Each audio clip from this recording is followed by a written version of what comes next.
Fine steps we're taking to help communities who right this minute, as both the mayors can tell you, are facing a real crisis in their cities. We talk about steps we're taking to help people get through this tough time, and we're also going to talk about steps we're taking to help communities prepare, plan, and recover, and make our nation more resilient in future heat waves, and there will be more. I don't think anybody can deny the impact of climate change anymore. There used to be a lot of time when I first got here, a lot of people said, oh, it's not a problem. Well, I don't know anybody, I shouldn't say that. I don't know anybody who honestly believes climate change is not a serious problem. Just take a look at the historic floods in Vermont and California earlier this year. Droughts and hurricanes that are growing more frequent and intense. Wildfires spreading a smoky haze for thousands of miles, worsening air quality. The record temperatures, and I mean record, are now affecting more than 100 million Americans. Puerto Rico reached a 125-degree heat index last month. San Antonio hit an all-time heat index high of 117 last month. Phoenix has been over 110 degrees for 27 straight days. And with El Nino and the short-term warming of the ocean, that exacerbates the effects of climate change, making forecasts even hotter in the coming months. Ocean temperatures near Miami are like stepping in a hot tub. They just topped 100 degrees, 100 degrees, and they're hitting record highs around the world. And that's more like, as I said, jumping in a hot tub than jumping in an ocean to ride a wave. Most people don't realize for years heat has been, I have to admit, I didn't know it either. I thought it, I knew it was tough, but the number one weather-related killer is heat. The number one weather-related killer is heat. 600 people die annually from its effects, more than from floods, hurricanes, and tornadoes in America combined. And even those places that are used to extreme heat have never seen it as hot as it is now for as long as it's been. Even those who deny that we're in the midst of a climate crisis can't deny the impact of extreme heat is having on Americans. Americans, like an elderly woman in Phoenix who fell out of her wheelchair and after 5 minutes on the ground had third-degree burns. Third-degree burns. Or the firefighter who's already has lug over 45 pounds of gear through smoke and flame, which is incredibly hot. The job is even harder and more dangerous to do in record heat. For the farm workers who have to harvest crops in the dead of night to avoid the high temperatures, or farmers who risk losing everything they planted for the year, or the construction workers who literally risk their lives working all day in blazing heat, and in some places don't even have the right to take a water break. That's outrageous. That is outrageous. Anybody who says that, does that. Folks, we really want to pretend these things are normal? Experts say extreme heat is already costing America $100 billion a year and hits our most vulnerable the hardest, seniors, people experiencing homelessness who have nowhere to turn, disadvantaged communities that are the least able to recover from climate disasters, and is threatening farms, fisheries, forests that so many families depend on to make a living. But none of this is inevitable. From day one of my administration, we've taken unprecedented action to combat the climate crisis that's causing this. We're using a law I got passed the first day in office, first month in office, called the American Rescue Plan, to help states and cities promote energy efficiency, reduce flooding, and open cooling centers. We're delivering over $20 billion from the bipartisan infrastructure law to upgrade the electric grid to withstand stronger storms and heat waves so we don't cause more fires. Look, last year I signed the Inflation Reduction Act, the most significant climate investment ever anywhere in the world. Meanwhile, FEMA has been on the ground responding to those unprecedented weather emergencies in real time. And I've traveled an awful lot in that helicopter with you all across the country. And to see the devastation that occurs, the kind of wildfires and drought and the like. We've launched a place you can go, heat.gov. Go online, heat.gov, to share life-saving information that you may need to know about. Last year, my Department of Labor created the first ever national program to protect workers from heat stress. Since then, We've conducted 2,600 heat-related inspections at workplaces nationwide to protect the health and safety of the workers on the job, so they're being taken care of. Today, I'm announcing additional steps to help states and cities deal with the consequences of extreme heat. First, I've asked Acting Labor Secretary Julie Su to issue a heat hazard alert. It clarifies that workers have federal heat-related protections. We should be protecting workers from hazardous conditions, and we will. And those states where they do not, I'm going to be calling them out, where they refuse to protect these workers in this awful heat. Second, the Acting Secretary of Labor will work with her team to intensify enforcement, increasing inspections in high-risk industries like construction and agriculture. This work builds on the national standards the Labor Department is already developing for workforce and workplace heat safety rules. Meanwhile, the U.S. Forest Service will award more than $1 billion in grants to help cities and towns plant trees that in the long term will help repel the heat and expand access to green spaces so families have a place to go to cool off and to bring down the temperature in cities. The Department of Housing and Urban Development is providing billions to communities to make buildings more efficient and to make them more heat resistant, open cooling centers for residential areas and in the cities that the communities can go to be safe. The Department of Interior is using infrastructure funding to expand water storage capacity in the western states to deal with the impacts of future droughts that are made all this extreme heat more consequential. The National Oceanic and Atmospheric Administration is launching a new partnership with universities and impact communities to improve the nation's weather forecast and its accuracy, so Americans everywhere can be better prepared and they can better predict what the heat is going to be in that community with the weather. In all my Investing in America agenda, we provided a record $50 billion for climate resiliency to restore wetlands, manage wildfires, help Americans in every state withstand extreme heat. But our MAGA extremists in Congress are trying to undo all this progress. Not a single one of them, not a single Republican voted for the Inflation Reduction Act, which had all this money in it for climate, which provides funding to combat climate change. And now many of them are trying to repeal those provisions. We're not going to let that happen. Part of the reason we're here today is to get word out so state and local governments know these resources are available and uses them. We want the American people to know help is here, and we're going to make it available to anyone who needs it. Follow guidance from the local leaders and public safety officials when you hear it in your cities and towns and states. Stay indoors if you're vulnerable.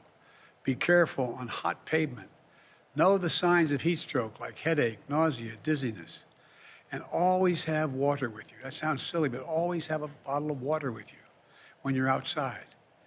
Check on loved ones and neighbors who may not have air conditioning and check on them on a regular basis. Or go to the mall or community centers or movie theaters or libraries where there's air conditioning when you don't have that air conditioning at home. Take advantage of local cooling centers. Hundreds are being built. They're there for everyone and they save lives. It matters. Now I'm going to turn it over to the mayor of Phoenix, who's on the front lines of dealing with extreme heat. And fire away, Mayor. We're anxious to hear what you have to say. Thank you so much, President Biden. Thank you for convening us today to talk about something near and dear to my heart and on so many of our minds, extreme heat. We really appreciate your leadership on climate change with legislation such as the Inflation Reduction Act that will be the most important in a generation. Phoenix is known for heat. We are often called the Valley of the Sun. We have relentless summer heat followed by beautiful months of weather. But right now, this summer has really been unprecedented, and you've spoken about some of the challenges we have faced here in Phoenix. It's taking a real toll on our community. We feel like we are very much on the front lines of climate change. I've tried to make it, man, you can feel it outside today. I've tried to make it my mission to adapt to this trend, to stay ever innovative and ensure we aren't falling behind on heat resilience. We're working to out-innovate climate change, but we need to work together to make sure all of us are on deck to address it. We need a whole-of-government approach. Phoenix is the first in the nation to have a permanent publicly funded heat office. They love the data that NOAA and your federal government is putting out to help us. Our emergency personnel and heat-ready volunteers are working diligently to keep residents safe through targeted outreach on heat safety, park trail closures, and timely responses to help our most vulnerable. The heat is a challenge for folks who don't have access to adequate AC or who are outdoors most of the day, so a large part of our efforts is getting residents inside as much as possible. We do it in a variety of ways through cooling centers located across the county, mobile cooling units, respite centers, and encouraging hydration at one of our many water stations. We also recognize that many families need assistance to make their air conditioners more effective or need federal aid with their energy bills, and federal dollars have just been crucial in supporting families' abilities to make their homes safer and more comfortable. The Department of Energy's Weatherization Assistance Program makes homes more energy efficient, lowering energy bills for the long haul, reducing overload on the grid, and making homes more comfortable in intense heat. Paired with the incredible incentives in the Inflation Reduction Act for residential solar, this could make an enormous impact for families. And Mayor Nuremberg, who's joining us, has been a real leader and a model for mayors in how to communicate all the good things that are in the IRA to our residents. The HHS Low-Income Household Energy Assistance Program, LIHEAP, has been crucial for low-income families to help with energy bills. Even when the heat is over, many of our families may see their largest ever energy bill in their mailboxes. And we're among the many warm weather communities asking for balanced consideration of how these formulas are structured. Expanding these solutions would have immediate impact for families. We are also using ARPA dollars to address heat, and we are looking forward to applying for the funding for trees, which could really go a long way in making our communities more comfortable, that you have secured in the Inflation Reduction Act. We deal with this heat on an annual basis, so we've been focused on preparedness from day one and really trying to prepare for what is, for us, a long-term emergency. You mentioned how many lives are lost to heat, and that's a real focus for us. We would love it if Congress would give you the ability to declare heat a disaster. We think that could really save additional aid, and that would even more multiply the impact of the FEMA hazard mitigation assistance and the building resilient infrastructure, the BRIC programs, which are a good start to building long-term solutions such as energy redundancy for cooling centers. So we feel like there are a lot of great tools, and I appreciate you helping communities across the country just make sure they're aware of the great ways the federal government is partnering. We're looking forward to working with you to become even more effective. Thank you. Okay, thank you very much. Look, you've established the Office of Heat Response and Mitigation. And sometimes I think those of us in government who do this all the time, we think everybody knows what all these titles and all these acronyms mean. But can you share some examples of the work and the outreach that you're doing in the community to try to let people know what's available and how you can help? I mean, what kinds of things? Because I find that's a difficult thing to do sometimes. Absolutely. We're getting better every year, and we learn every year. We are trying to get out and share maps of where all the cooling centers are to deliver cooling kits. You mentioned checking on loved ones. We have a formal program called Cool Collars at the City of Phoenix, where you can register your family members, or if you know you might need a check during the heat of the summer. And we would love for more people to sign up to be checked on. The volunteers have been amazing. We've had thousands of engagement, and just having that permanent office has given us a place for people to go, both with ideas and when they want to volunteer. And we've been able to use some of your federal programs, including trying to find new ways to build housing indoors so that our construction workers are safer. So we appreciate the partnership. It's made our heat office more effective. Well, it's not going to alleviate the heat problem right now. But we also have a number of programs to do everything from allow people to have the ability to get help to literally paint their roofs white, to change their windows and doors and get tax credits for doing it, so air conditioning doesn't escape. To be able, there's a whole bunch of programs that are out there that, as we get through the heat wave, as we get by this worst part, that we're able to invest in the communities to keep it from happening as badly next time it occurs. And so I'm looking forward to working with you, and I thank you for your leadership. Mr. Mayor, how you doing, man? Doing great, Mr. President. I hope the air conditioning is working. So far, so good, Mr. President. It's great to be here with you and your team and with Mayor Gallego. And I first want to start by thanking you, Mr. President, for the invitation today, and want to extend my sincerest gratitude for your administration for the wealth of the support that San Antonio community has garnered through extensive and substantive investments in our housing stock, affordable housing stock, our workforce training efforts, as well as sustainable physical infrastructure. But today, we're here to talk about what has become a dangerous heat wave across large swaths of the southern part of our country, including here in Texas. To that end, San Antonio is certainly thankful for a president who's willing to tackle this urgent crisis in an equitable manner. The bipartisan infrastructure law and the Inflation Reduction Act's commitment to the Justice 40 climate initiative is also reflected on our local San Antonio Climate Ready plan, as 75% of San Antonio's population are communities of color, disproportionately impacted by decades of local inaction.